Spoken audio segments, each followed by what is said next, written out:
terserap hampir 60 bahkan 70% untuk belanja pegawai.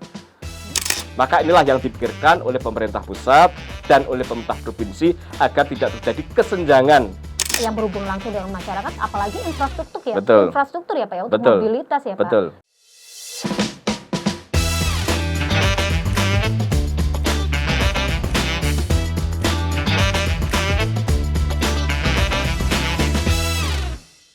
Halo Sobat JP Pods, jumpa lagi bersama saya Nurul Faini yang seperti biasa kami hadir edisi spesial di podcast bersama DPRD Provinsi Jawa Timur. Dan tamu pada episode kali ini ya seperti biasanya tidak kalah menariknya tentunya tema yang akan kita bahas dan juga narasumber yang pasti menjadi idola Jawa Timur khususnya di dapilnya tersendiri. Nah, kita akan mengenalkan siapakah beliau, Haji Misri Effendi SHMH yang pada kesempatan hari ini di episode kali ini hadir. Beliau mungkin adalah salah satu tokoh publik yang dikenal di dapilnya, Dapil 9 yang melingkupi Ponorogo, Pacitan, Trenggalek, Ngawi, dan Magetan. Mungkin warga sekitar yang belum kenal nanti bisa kenalan. Langsung saja ya kita sapa. Selamat pagi, siang, malam, salam sehat. Selalu kita harus sehat ya Pak ya. Semangat ya Pak Misri. Selamat malam. Pagi, siang. Assalamualaikum warahmatullahi wabarakatuh. Waalaikumsalam warahmatullahi. Apa kabar? Alhamdulillah baik Bapak, tetap semangat, salam Tetap semangat ya Pak tetap ya. sehat. Walaupun rutinitas, kenapa tadi saya sebutkan selamat pagi, siang, malam, karena tadi pagi ketemu, siangnya ketemu, sore ketemu, malam hari juga ketemu. Pak, tadi juga saya sempat mengenalkan jenengan dari Dapil 9 yang melingkupi wilayah Ponorogo, Pacitan, Trenggalek, Ngawi, dan Magetan. Benar nggih Pak? Betul. Oke, yang belum kenal boleh kenalan. Yang tidak tahu Instagramnya lihat ya Pak ya. Bisa. Di titel kami. Siap. Oke, membahas soal podcast. Ini kayaknya tidak henti-henti Pak. Tema yang dibahas dalam podcast kali ini. Khususnya saya akan bertanya-tanya, sedikit sharing mungkin ya Pak, ngobrol terkait dengan tema kali ini adalah sinergitas pemerintah pusat dan daerah dalam mempercepat pembangunan infrastruktur. Betul. Saya garis bawahi mempercepat, berarti Betul. selama ini tidak cepat Pak. Iya. Gimana Pak? Jadi kalau boleh kami lihat bagaimana pembangunan di daerah. Jawa Timur ini kan ada 38 Kabupaten kota. kabupaten kota. Dari 38 kabupaten kota ini yang memang betul-betul bisa lari kencang, tidak lebih dari 10 bahkan kurang kabupaten kota. Sisa dari kurang 10 kabupaten kota itu memang perlu support. Perlu di-push oleh pemerintah pusat maupun oleh pemerintah provinsi. Oke. Mungkin 10 atau kurang dari 10 itu adalah wilayah-wilayah prioritas yang mungkin harus segera di ini Pak. Jadi kalau kita lihat, tadi kami barusan melonsing Trans Jatim kan, ini di wilayah yang memang roda perputaran ekonomi sudah luar biasa, bergerak dengan cepat.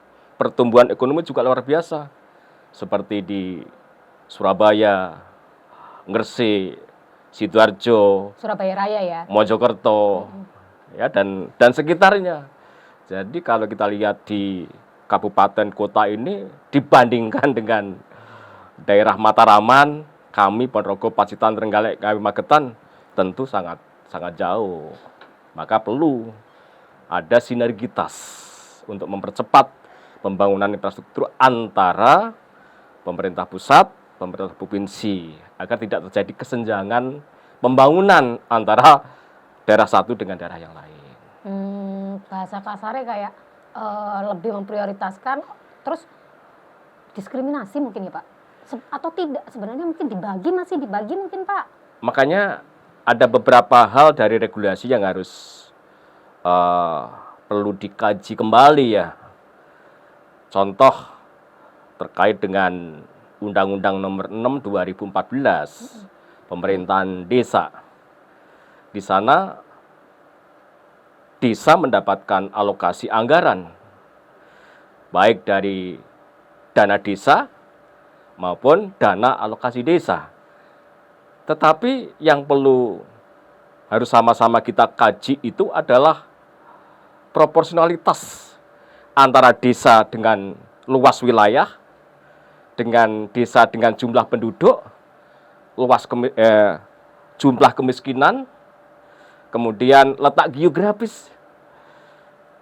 Jadi jangan sampai sebuah desa dengan jumlah penduduk di atas 10.000, anggarannya, DD-ADD-nya hampir sama dengan desa yang hanya penduduk 1.000-2.000 dengan luas yang sangat kecil. Sehingga ini akan mengganggu bagaimana mereka mempercepat pembangunan untuk desa-desa dengan luas wilayah yang luas, jumlah penduduk yang besar, tingkat kemiskinan yang juga banyak. Jadi memang harus ada proporsionalitas antara jumlah penduduk, kemudian luas wilayah, kemudian tingkat kemiskinan. Untuk bisa segera setara dengan daerah-daerah yang lain atau desa-desa yang lain. Tapi kalau sejauh ini apa sih Pak yang menjadi pemicu atau faktor, ya mohon maaf ya Pak, khususnya di dapil jenengan seperti yang jenengan sebutkan, sepertinya sedikit tertinggal untuk soal percepatan infrastruktur. Iya, lagi-lagi terkait dengan kemampuan fiskal, kemampuan keuangan daerah, KKD, yang masih sangat menggantungkan dengan pemerintah pusat, dengan pemerintah provinsi. Jadi daerah-daerah yang fiskalnya sangat-sangat rendah, PAD-nya, pendapatan asli daerahnya juga sangat-sangat rendah. Rata-rata dari pendapatan yang kita sahkan dalam sebuah APBD itu, kontribusi PAD itu pada kisaran 10-15% saja. Bayangin. Maka kalau tidak disupport oleh pemerintah pusat dengan dana alokasi umum, dana alokasi khusus, atau lain-lain pendapatan yang sah, rasa-rasanya daerah untuk membangun itu ya sangat-sangat kurang sekali, karena rata-rata belanja dengan kemampuan keuangan daerah yang rendah itu terserap hampir 60 bahkan 70% untuk belanja pegawai. Sementara di undang-undang sangat ditegaskan 20% untuk belanja pendidikan, 10% untuk belanja kesehatan. Nah, idealnya oleh pemerintah sebetulnya sudah diperintah yang namanya infrastruktur ini, pemerintah daerah, kabupaten, kota, dan provinsi harus menyiapkan anggaran 40%. Sehingga banyak daerah-daerah yang tidak mampu untuk menjangkau 40%. Mandatory spending-nya itu. Jadi kalau ternyata mereka tidak bisa mengalokasikan 40% untuk infrastruktur, maka desa-desa tidak bisa mendapatkan yang namanya bantuan keuangan dari pemerintah kabupaten kota. Karena mandatorinya belum tercukupi. Belanja infrastruktur belum tercukupi, belanja pendidikan belum tercukupi, belanja kesehatan belum tercukupi, dan ini belanja wajib. Maka untuk yang desa-desa yang tidak bisa mendapatkan bantuan keuangan dari pemerintah kabupaten kota dengan DD-ADD yang sekarang ada beberapa program koperasi merah putih, ada untuk makan bergizi gratis, sehingga anggaran-anggaran yang oleh APBD desa sudah dipersiapkan untuk membangun infrastruktur, ada jalan, ada jembatan, dan lain-lain itu, maka sementara digeser dulu, dialihkan dulu untuk belanja yang memang menjadi mandatory spending yang diperintahkan oleh pemerintah pusat. Maka kalau ini tidak kita support dari anggaran APBN, APBN kita luar biasa. Di 2025 ini hampir 3.600 triliun. Berikutnya APBD kita Provinsi Jawa Timur juga luar biasa. Yang kemarin kita sahkan itu 28 sekian triliun. Bayangin untuk kabupaten kota belanjanya, pendapatannya ada yang kurang dari 2 triliun. Bagaimana mereka bisa mendanai pembangunan infrastruktur, jalan, jembatan, jaringan, dan lain sebagainya kalau pendapatan kabupaten kota itu kurang dari 2 triliun atau mungkin lebih dari sedikit dari 2 triliun. Maka inilah yang dipikirkan oleh pemerintah pusat dan oleh pemerintah provinsi agar tidak terjadi kesenjangan. Ya, bagaimana kesejahteraan oleh masyarakat desa itu bisa merata sebagaimana kabupaten kota lainnya. Oke, Pak, tadi disebutkan bukannya mohon maaf ya Pak, setiap daerah itu juga punya plot anggaran. Nah, itu kan setiap tahunnya juga sejatinya bisa kan Pak untuk menambah fokus yang paling anggaran belanja paling tertinggi tiap misalkan di infrastruktur, bisa kan untuk mengajukan peningkatan nominal? Jadi sekali lagi KKD, kemampuan keuangan daerah, Jadi faktor. ini salah satu problematika yang ada di daerah. Oke. Sementara dana alokasi umum yang diterima oleh pemerintah kabupaten kota itu diperuntukkan untuk belanja gaji. Untuk menggaji mulai dari pegawai negeri sipil, P3K, termasuk belanja-belanja yang ada di pemerintah desa, Pak Kepala Desa, Pak Perangkat Desa. Ya. Setelah ini maka tinggal ada berapa miliar rata-rata untuk pembangunan di infrastruktur kabupaten kota itu tidak lebih dari 200 bahkan 300 miliar saja. Bayangin seperti contoh, Kabupaten Ponorogo itu ada 307 desa kelurahan. Ada 21 kecamatan. Punya kemampuan untuk membangun infrastruktur di kisaran 200 sampai 300 miliar saja. Bayangin, RT kita hampir 9.000 sekian. Ya, maka bisa kita bagaimana beratnya pembangunan yang ada di daerah dengan kemampuan keuangan daerah yang sangat-sangat minimalis. Nah, ini edukasi juga nih buat sobat JP Pots bahwa ya mungkin kalau masyarakat ini Pak omongannya wong-wong ya halah kurang dana yo karyain jaluk nang pusat kan ngono ya Pak ya. Ternyata tidak semudah itu. Tadi sudah dijelaskan oleh Pak Misri. Lantas tidak adakah solusi untuk bisa menambah tambahan anggaran lain agar proses pembenahan percepatan infrastruktur ini bisa tetap berjalan? Ada banyak cara. Banyak cara. Tinggal kemauan, keberanian mengambil keputusan Pak Bupati, Pak Wali bersama dengan anggota DPRD-nya. Pertama, kerjasama pemerintah daerah dengan badan usaha, PKBU. Ya, jadi pembangunan akan didanai oleh CSR. bukan CSR. Oke. Ya, tapi ada perjanjian kerjasama dengan badan usaha namanya PT SNI. Itu yang mendanai nanti. Dengan Memorandum of Understanding pemerintah daerah, kabupaten kota dengan PT SNI. Seperti apa? Untuk infrastruktur jalan, boleh. Untuk infrastruktur jaringan, boleh. Tergantung bagaimana kesepakatan antara pemerintah daerah dengan PKBU itu sendiri. Yang kedua, bisa melakukan pinjaman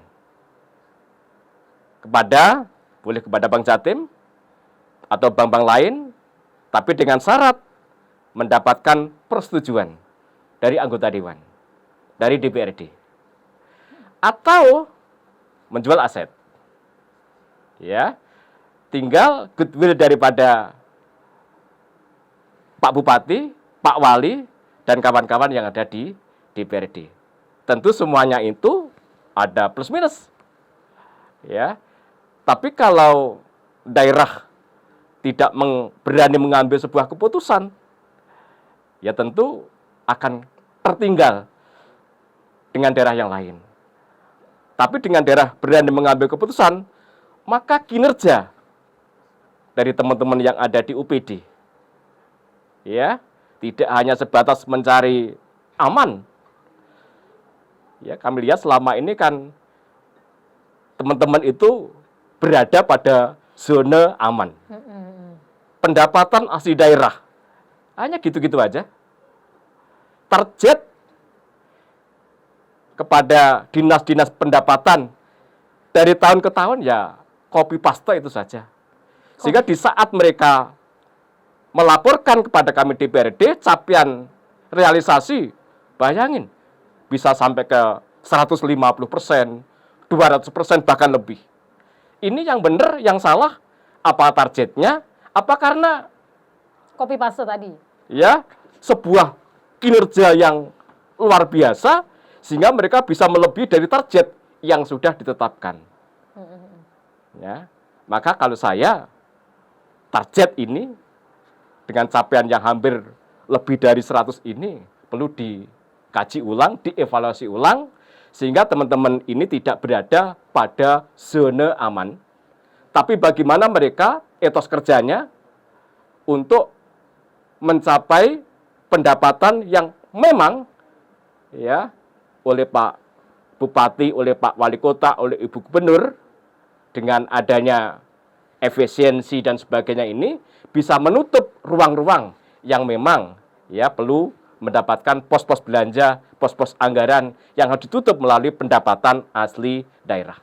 Pak, mungkin saja nih Pak, tidak hanya mungkin kalau hanya sekedar mengambil keputusan gampang Pak. Embel-embele Pak sing soro, pertanggungjawaban, resiko, mungkin itu Pak. Makanya tadi jenengan sebutkan bahwa roto-roto golek aman, ngono Pak. Berarti kan ini ada potensi-potensi yang mungkin dianggap pemerintah kabupaten kota ini beresiko dan mereka mungkin tidak mau mengambil resiko. Tidak ada keputusan yang tidak beresiko. Oke. Semua keputusan itu tentu mengandung resiko.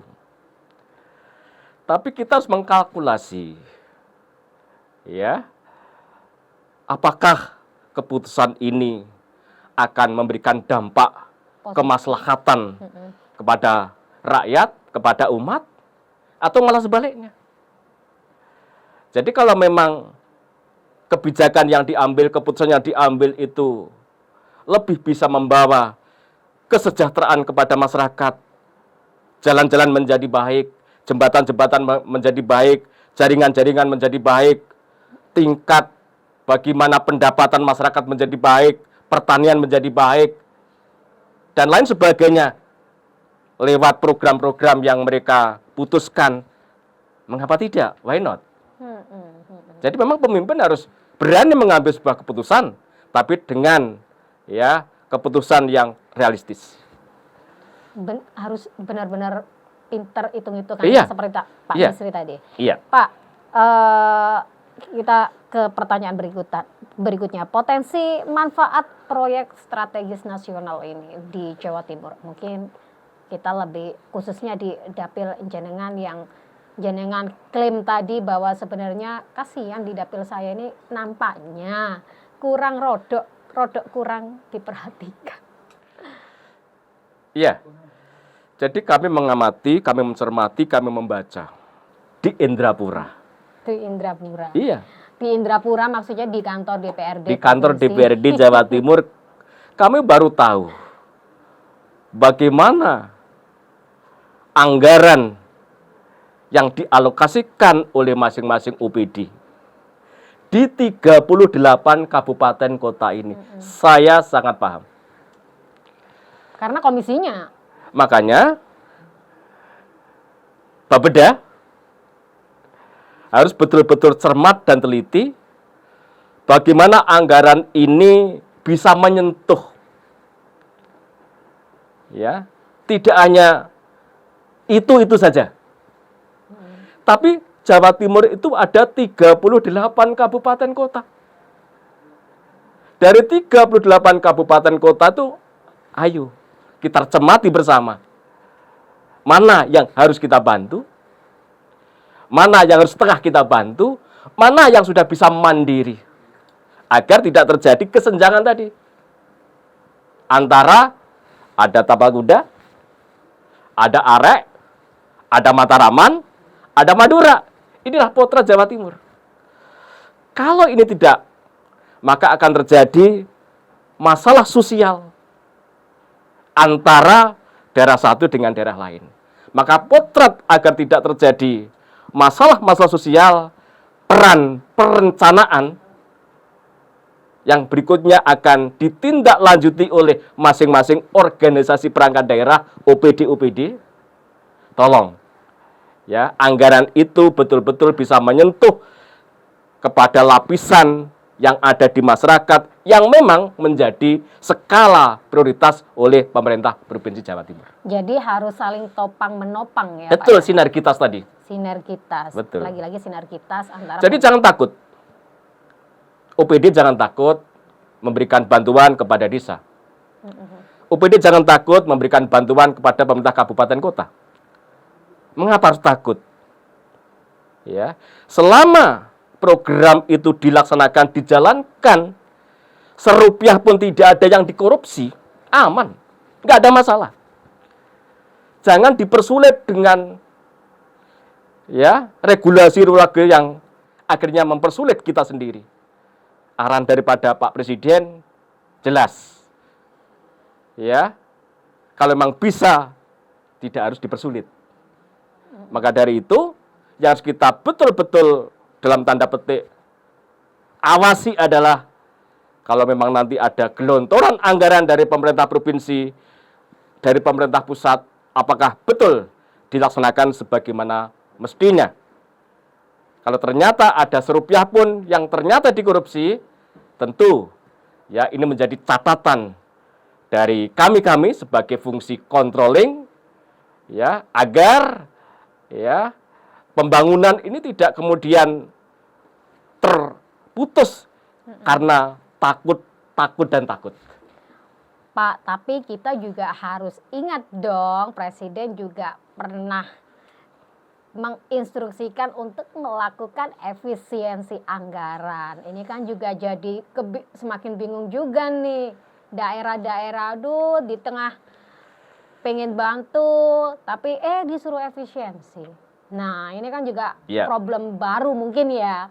Ya, jadi memang di era transisi oke lah. Tapi dalam perjalanan transisi ini akhirnya ada beberapa yang dievaluasi. Dikembalikan lagi kepada kementerian dan lembaga. Selama anggaran itu memang untuk kepentingan masyarakat, untuk pembangunan masyarakat, apakah itu pendidikan, apakah itu kesehatan, apakah itu infrastruktur, ya, maka kami mendengar pemerintah akan mengeluarkan impres untuk membantu percepatan pembangunan yang ada di daerah. Mungkin sudah mendengar, ya. Nah, ini saya pikir juga di antara cara bagaimana tidak ada kesenjangan antara daerah miskin, daerah sedang, daerah kaya. Sehingga ditopang oleh pemerintah pusat, ditopang oleh pemerintah provinsi. Tadi saya tertarik dengan program pembangunan strategis nasional PSN. Kebetulan di daerah kami itu ada Selingkar Wilis, di daerah kami ada JLS, Jalur Lintas Selatan, yang dimulai dari Banten sampai Banyuwangi, yang digagas oleh Pak Presiden SBY. Sekarang progresnya Pacitan, Tulungagung, Trenggalek. Itu kan juga belum finish ya Pak ya? Nah, untuk yang di Trenggalek memang belum final. Mengapa? Lagi-lagi Anggaran. oleh regulasi yang ada untuk pembebasan lahan menjadi tanggung jawab pemerintah kabupaten. Kalau wilayah itu ada di Trenggalek, maka pembebasan lahan itu menjadi tanggung jawab Kabupaten Trenggalek. Kemarin kami sudah berkoordinasi, berkomunikasi, kami silaturahmi dengan Kepala Bapeda Trenggalek. Apa kendala JLS yang ada di sini, Ibu? Ternyata apa kendalanya?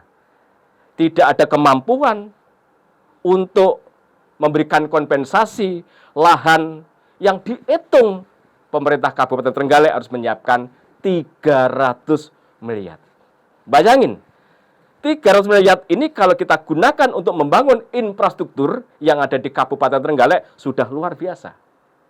Maka perlu ada campur tangan, bantuan, sinergitas antara pemerintah pusat dan pemerintah provinsi atas persoalan 300 miliar pembebasan lahan yang ada di Kabupaten Trenggalek. Harus ada kebijakan dari Pemprov, kebijakan dari pusat membantu persoalan ini agar JLS segera bisa selesai, rampung, dan alhamdulillah kami sudah ke sana. Di sekitaran JLS, roda perputaran ekonomi luar biasa.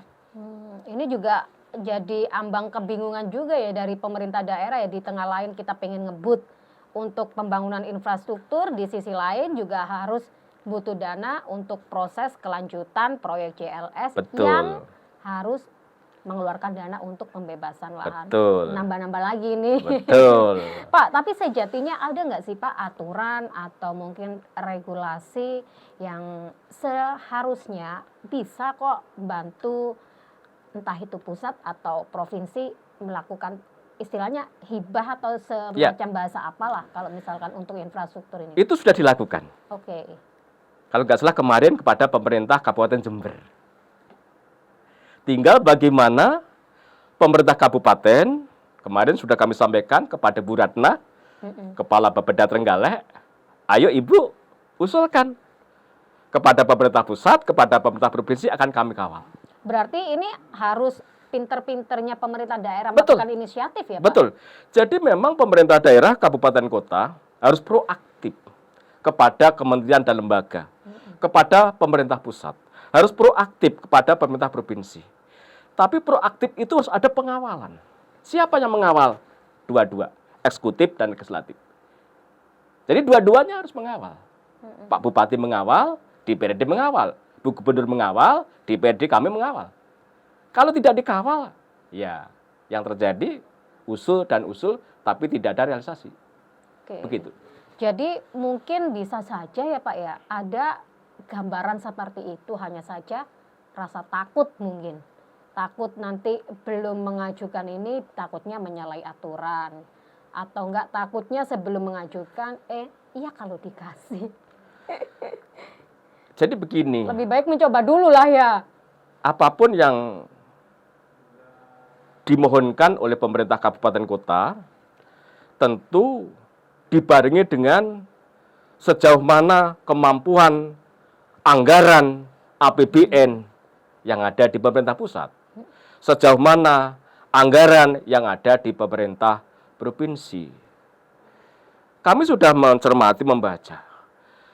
Kalau dari masing-masing OPD yang ada di nomenklatur itu ada efisiensi, mana yang prioritas, mana yang belum. Kemudian yang belum ini untuk bagaimana menuntaskan daerah-daerah yang tidak mampu membantu terkait dengan yang Trenggalek tadi, 300 M. Bisa kok. Bisa. Hanya memang harus kita sisir. Ya, kalau kita sisir mulai dari UPD 1 sampai UPD lain akan ketemu efisiensi untuk membantu daerah-daerah yang memang perlu kita bantu. Oke, Pak, tapi seberapa berdampak, Pak, akibat efisiensi anggaran ini, Pak, terhadap pembangunan atau percepatan infrastruktur? Ya sebetulnya dampak daripada efisiensi ini kalau itu untuk program-program yang sifatnya publik, kebutuhan masyarakat, tentu sangat-sangat berdampak. Jalan yang seharusnya sudah bisa kita hot mix, harus sudah kita bangun untuk lalu lintas bagaimana mengangkut barang, mengangkut orang, bersentuhan langsung dengan rakyat. Kalau sudah bersentuhan langsung dengan rakyat, no efisiensi. Seberapa berdampak sih terkait dengan adanya efisiensi anggaran ini terhadap proses pembangunan dan percepatan infrastruktur, Pak? Iya, efisiensi ini akan berdampak apabila berdampak kepada pelayanan publik, pelayanan masyarakat. Contoh, di pendidikan, sangat berdampak. Di kesehatan, sangat berdampak. Di infrastruktur, apa itu jalan, apa itu jembatan, apa itu jaringan irigasi, dan lain sebagainya, sangat berdampak. Jadi, kami kurang sependapat apabila efisiensi itu untuk pelayanan yang bersifat kepada masyarakat. Yang berhubungan langsung dengan masyarakat. Yang berhubungan langsung dengan masyarakat. Karena, lagi-lagi, kita ini dipilih menjadi gubernur, menjadi bupati, menjadi wali kota, menjadi anggota dewan untuk mensejahterakan masyarakat. Oke. Tetapi apabila efisiensi itu pada program-program yang sifatnya seremonial, mungkin kegiatan-kegiatan ulang tahun, kunjungan-kunjungan, rapat-rapat, makan minum dan sebagainya, saya sangat-sangat setuju itu diefisiensi. Karena tidak langsung bersentuhan dengan masyarakat. Oke, secara tidak langsung tidak bersentuhan, tidak berhubungan dengan masyarakat, tapi justru penerimanya yang mendapatkan manfaatnya ya Pak. Betul. Ya, secara personal. Pak, kita kembali lagi ke topik soal sinergitas pemerintah kabupaten kota, daerah, dan juga pusat. Ini tadi juga sempat disebutkan salah satu contohnya bisa sejatinya kalau misalkan ada inisiatif. Nah, mungkin Pak, tadi juga saya mencontohkan mungkin ada yang punya inisiatif tapi takut untuk mengajukan, takut tidak ter-ACC atau menyalahi aturan. Mungkin ada contoh nggak sih Pak yang menjadi gambaran bahwa ada proyek infrastruktur yang ini loh bukti antara sinergi antara daerah dan juga pusat gitu Pak? Ya, contoh di Kabupaten Ponorogo. Pembangunan Pasar Songgolangit yang hampir menelan anggaran 80 miliar. Ini sinergitas antara pemerintah Kabupaten Ponorogo, Pak Bupati, dan kami, kebetulan saat itu kami masih pimpinan DPRD Ponorogo, datang ke PUPR, datang ke Kementerian Perdagangan, kami diminta untuk presentasi bersama dengan Dinas PU, Dinas Perdagangan, ada sekian kali, alhamdulillah. Akhirnya apa yang kita mohonkan kepada pemerintah pusat terrealisasi. Sehingga sekarang kalau kawan-kawan tindak ke Ponorogo, ya akan bisa melihat seperti apa megahnya pembangunan pasar Songgolangit yang ada di Kabupaten Ponorogo. Ini di antara contoh bagaimana kepala daerah, bagaimana DPRD mendorong untuk tidak ya henti-hentinya berkolaborasi, berkoordinasi, bersinergi dengan pemerintah pusat. Oke, berarti yang harus digarisbawahi adalah kita punya inisiatif dulu nih, ya punya kemauan, keberanian untuk mengajukan masalah nanti di ACC atau tidak. Yang penting kita punya inisiatif. Betul. Ya Pak ya. Betul. Apalagi kalau insya Allah lah pemerintah daerah, pemerintah pusat ini akan melihat kok kalau ini kebutuhan masyarakat yang berhubungan langsung dengan masyarakat, apalagi infrastruktur ya. Betul. Infrastruktur ya Pak ya, untuk Betul. Mobilitas ya Pak. Betul. Ya pasti insya Allah akan ter-ACC. Begitu ya Pak Misri ya. Iya. Oke Pak Misri, mungkin ada pesan lain mungkin Pak terkait dengan tema hari ini Pak. Ya, pesan saya kepada teman-teman ya, mulai Pak Kepala Desa, Pak Bupati, Pak Wali Kota, kawan-kawan di DPRD. Ya, mari kita terus bagaimana ada sinergitas antara daerah dengan pusat, antara daerah dengan Pemprov untuk membantu persoalan-persoalan di daerah yang memang tidak cukup untuk didanai melalui APBD kabupaten kota. Itu pesan saya. Semoga dengan topik atau tema pada podcast kali ini bisa menjadi sedikit pencerah bagi pemerintah daerah dan juga angin segar bagi masyarakat agar mereka bisa kembali menikmati infrastruktur yang layak ya Pak. Baik. Ya. Terima kasih Pak Misri atas waktunya yang Sama-sama. sudah menyempatkan hadir di JP Pos, tentunya bekerja sama dengan DPRD Provinsi Jawa Timur. Semoga ada lain kesempatan saya mengundang Pak Misri untuk membagikan informasi yang bermanfaat, bernilai positif bagi masyarakat. Saya Nurul Faini beserta segenap kru yang bertugas mengucapkan terima kasih dan sampai jumpa di episode berikutnya.